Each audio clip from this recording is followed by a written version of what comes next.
हरिभक्तीपरायण रवींद्र महाराज हरणे, श्री संत मुक्ताई संस्थान पालखी सोहळा श्री क्षेत्र मुक्तनगर ते पंढरपूर।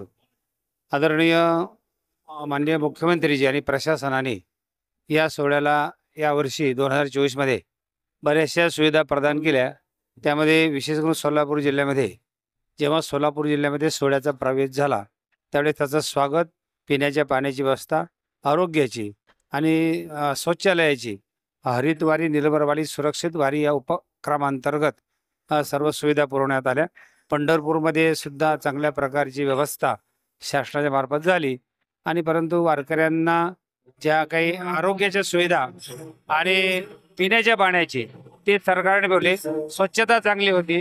फक्त पंढरपूरमध्ये आम्ही आल्यानंतर आदिशक्ती मुक्ताबाईच्या पादुकांना जे स्नान घालायचं त्या बाजूला प्रशासनाने मुक्ताई मुक्ताईच्या नावाने घाट बांधून द्यावे। तिथं मुक्ताईच्या पादुकांना जाताना येताना स्नान घातलं जाईल, सोयीचं होईल। आणि बाहेर मठामध्ये शौचालयाची व्यवस्था करून द्यावी। प्रत्येक मजल्यावर झालेल्या सुविधेबद्दल, दिलेल्या सहकार्याबद्दल शासनाने दरवर्षीपेक्षा यावर्षी चांगल्या प्रकारची व्यवस्था या पालखी सोहळ्यामध्ये ठेवली, त्याबद्दल प्रशासनाचे सोहळ्यातर्फे धन्यवाद आहेत।